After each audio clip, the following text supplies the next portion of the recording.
မင်္ဂလာပါရှင်ကျမတို့ channel ကနေနောက်ဆုံးရရှိထားတဲ့သတင်းသစ်များကိုတင်ဆက်ပေးပါတော့မယ်ပထမဆုံး NCA စာချုပ်ကိုအကောင့်ထဲပေါ်ရန်နဲ့တိုင်းပြည်ခွဲထွက်ရေးလုံးဝလက်မခံဟုမင်းအောင်လှိုင်ပြောပြန်တဲ့အကြောင်းကိုတင်ဆက်ပေးပါမယ်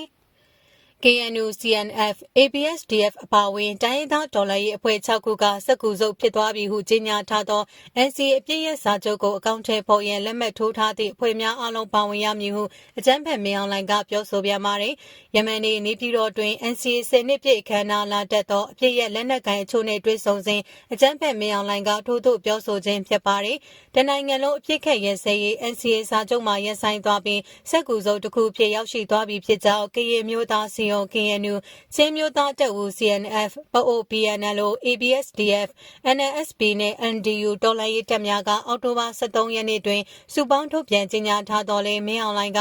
NCA ကိုဆက်လက်အကောင့်ထဲပေါ်သွားမည်ဖြစ်ကြောင်း NCA ကိုဆက်လက်အကောင့်ထဲပေါ်ဆောင်ရွက်နိုင်ရန်အတွက်ရွေးချယ်ခံအစိုးရလွှတ်တော်ရှိရန်လိုကြောင်းမူလစတင်လက်မှတ်ရေးထိုးစဉ်ကတည်းကလွှတ်တော်အစိုးရတပ်မတော်နိုင်ငံရေးပါတီများတိုင်းဒေသလက်နက်ကိုင်အဖွဲ့အစည်းများလက်မှတ်ရေးထိုးခဲ့ကြခြင်းဖြစ်ပြီး NCA တွင်ပါဝင်ခဲ့ကြတဲ့အဖွဲ့အစည်းများအားလုံးပါဝင်ရန်လိုကြောင်းမင်းအောင်လှိုင်ကဆိုပါတယ်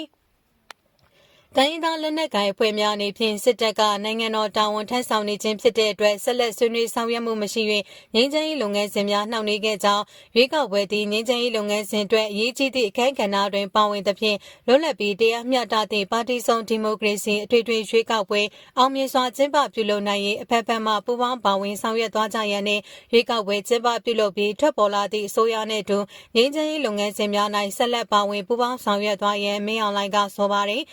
2008ခုနှစ်ဖွဲ့စည်းပုံအခြေခံဥပဒေကိုအခြေခံပြီး NCA ကိုဆောင်ရွက်ထားခြင်းဖြစ်ကြောင်းဖွဲ့စည်းပုံအခြေခံဥပဒေဖြစ်သည့်အတွက်လက်ရှိချိန်တွင်အခိုင်အမာဆုံးဖြစ်ကြောင်းအခြေခံဥပဒေအားပြင်ဆင်ရေးရသည်များကိုပြင်ဆင်ပေးသွားမည်ဖြစ်ကြောင်းဒီမိုကရေစီစနစ်ကိုကျင့်သုံးသည်ဆိုတော်လဲနိုင်ငံနဲ့ကိုက်ညီသည့်ဒီမိုကရေစီစနစ်ကိုကျင့်သုံးနိုင်ရန်လိုကြောင်းဖြစ်ချင်တာထက်ဖြစ်နိုင်တာဖြစ်တဲ့နာကိုပုံမှုဦးစားပေးပြီးဆောင်ရွက်တင်ကြောင်းတိုင်းပြည်ခွဲထွက်ရေးကိုစစ်တပ်ကလုံးဝလက်မခံကြောင်းမင်းအောင်လှိုင်ကပြောဆိုပါတယ်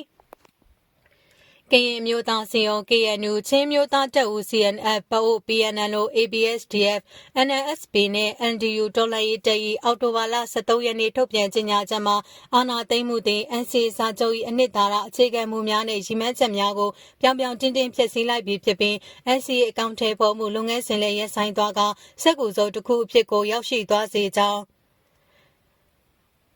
NCA စာချုပ်အပေါ်ကျင့်ဝတ်ဆောင်ထိန်ခြင်းမရှိဘဲအချင်းချင်းချိုးဖောက်ခဲ့သောစေအုပ်စုကပြည်သူလူထုကိုအင်အားသုံးကပုံစံမျိုးမျိုးဖြင့်ဖမ်းဆီးနှိပ်စက်တပ်ဖြတ်လာခဲ့သည်သာမကလေကြောင်းတိုက်ခိုက်မှုများအပါအဝင်ပြည်သူလူထုကိုအကြမ်းဖက်တပ်ဖြတ်မှုများနေ့စဉ်ကျူးလွန်နေကြောင်းထောက်ပြထားပါတယ်။စေအုပ်စုရဲ့ NCA အမိခံပြီးပြုလုပ်တဲ့ဟန်ပြလုပ်ငန်းစဉ်များနဲ့စေအုပ်စုမှ၎င်းတို့ကိုယ်တိုင်ချိုးဖောက်ခဲ့ပြီးပြက်ပြဲသွားပြီဖြစ်သော2008ဖွဲ့စည်းပုံအခြေခံဥပဒေအောက်မှာကျင်းပရန်ပြင်ဆင်နေတဲ့အတူရောင်ရွေးကောက်ပွဲတို့ဟာဆီအာနာရှင်များက